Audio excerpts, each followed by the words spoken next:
Action. Cut. Lovely.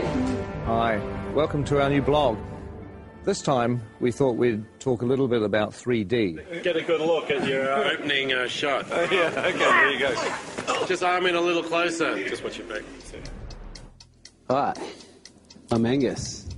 Welcome to the world of 3D. Shooting The Hobbit in 3D is a dream come true. I mean, if I had the ability to shoot Lord of the Rings in 3D, I certainly would have done it. What I actually did on the Lord of the Rings is I had a 3D camera taking 3D photographs. Hopefully, one day, maybe even on 3D Blu-ray, we might be able to actually show you some of the 3D photos from 10 or 12 years ago. It's 3D and I've got reading glasses. It's all good. But now, the reality is that it's not that difficult to shoot in 3D. I love it when a film draws you in and you become part of the experience. And 3D helps immerse you in the film. The essence of our camera system is a camera called the Red Epic. Really, it's this thing that enables us to shoot 3D on The Hobbit.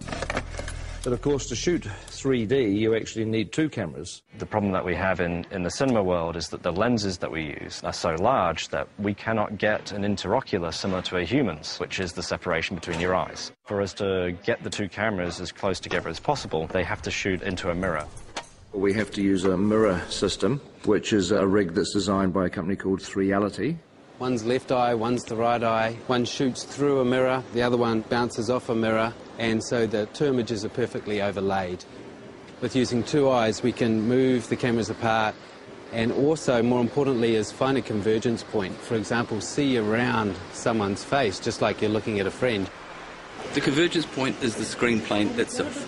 3D forms two places: positive space, which is inside the box, what you see behind the person who's standing on the screen, and negative space, which is what you feel comes out into the audience, an arm, a bullet, or whatever you want. And the whole idea with these rigs is you can change the interocular and the convergence as we're shooting. We can see that separation on a 2D screen with a left and a right eye overlay. So we can do this live throughout a shot, changing our 3D effect the whole way through. Roll sound. We're watching the movie in 3D as we make it. It looks so good. You almost feel like you're in it. A lot of people have an image of 3D being big and cumbersome, and that's true. But we've got a lot of different rigs that we've built for different purposes.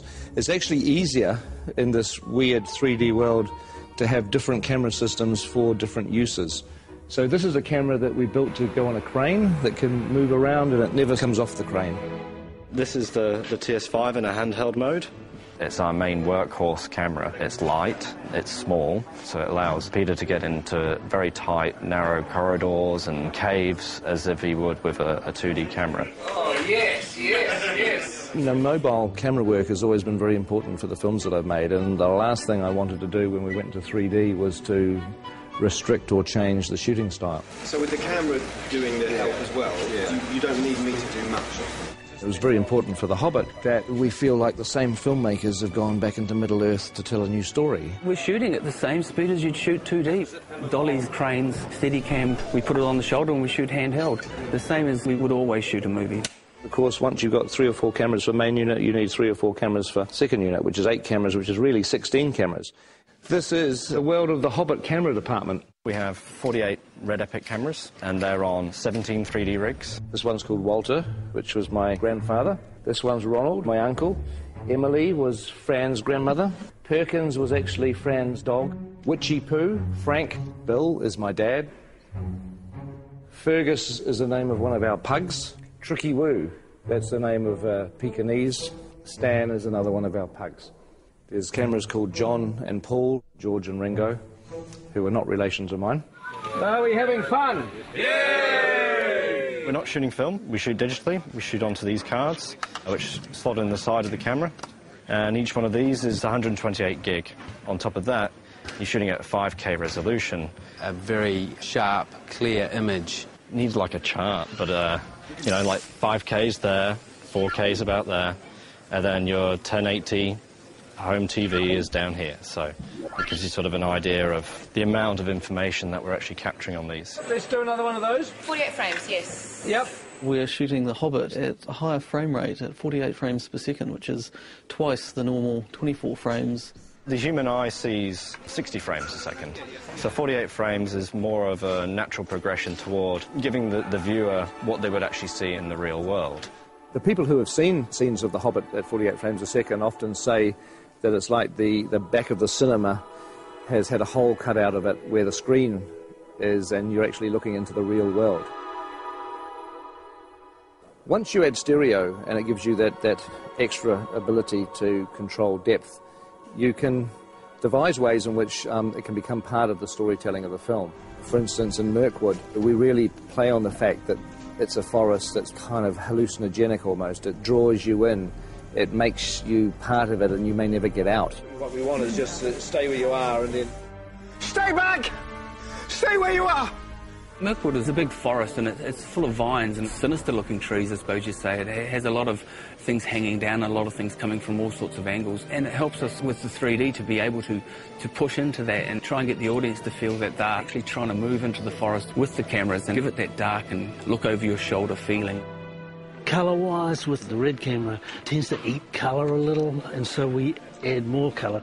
If you look at the ungraded footage, the trees look incredibly psychedelic. They look like they were painted in 1967. We wouldn't normally be quite as bold as this, even in Mirkwood, which is an enchanted forest, so it's like we oversaturate. Look! In the movie, they won't look anything like that. They'll be graded down, and you'll just get the barest hint of colour in the finished film. They're coming back! 3D 48 frames is pretty unforgiving, and we have to change our whole way to go about coloring these things, because what we found out in early tests that if there wasn't enough red in these pieces, they would punch up yellow and react differently than normal skin with blood running through it. So here's an example. This is Graham McTavish as Dwalin, and we've had to add a lot of red tones to his makeup. So if you notice, if you stick your hand up next to your face, how incredibly pale this man is right now. I've barely seen daylight for the last 6 months, that's fine. Yes. So we have to add the blood in the piece to make him look like a normal flesh tone. It looks freaky now, but on film it's going to read beautifully. Fingers crossed. With the 3D HD stuff, it is amazing how when people's hair moves around on the wigs, it has to actually be the real thing. It has to be real hair. And you find, because the number of frames a second you're using and so on and so forth, if you've got real hair moving around, it just looks real. I've never worked on a film that's 48 frames per second and uses the cameras that we're using. It's challenging to look for fabrics that work. I know full well that a fabric that we bought ages ago for a dressing gown for Bilbo would probably make people feel sick if they saw it on camera. It's got spots on it with a little spot inside it, and it would just be like someone throwing stones at your face, I think. So I've avoided that fabric like the plague. It's in very poor taste! Others are just a joy to behold, and the camera picks it up and the audience could see every last detail. So in that sense, it's really exciting. This film is really breaking new grounds in many ways as far as the technology of the filming goes. But John and I are still working in our time-honoured methods of pencil and charcoal, composing pictures in 2D. And we thought we'd try and come up with some way of actually incorporating a 3D aspect into the way that we were producing the concept art. That might communicate more clearly to Peter and to the other technicians. So what we're doing is 2 drawings. One is in red, one is in blue, and the 3D glasses have a red lens and a blue lens, one for each eye. Don't go too heavy.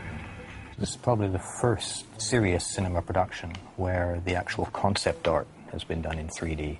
Rather than sharing just the same office, we're actually sharing basically the same vision. Vision, yeah.